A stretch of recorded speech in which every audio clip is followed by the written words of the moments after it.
So yun mga ka-raider, no, unang-una, para mapatipid talaga yung gas mo, lalo na yung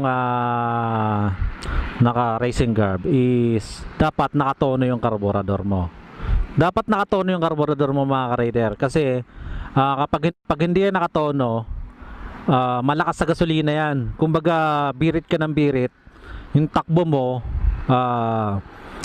hindi maganda, tapos yung gasolina ay binubuga lang ng binubuga. So isa yan mga ka-raider sa nagpapatakaw. Pag hindi yan nakatono, malakas sa gasolina yan. Kumbaga birit ka ng birit, yung takbo mo hindi maganda, tapos yung gasolina ay binubuga lang ng binubuga. So isa yan mga ka-raider sa nagpapatakaw ng gasolina, lalo na sa Raider 150 natin.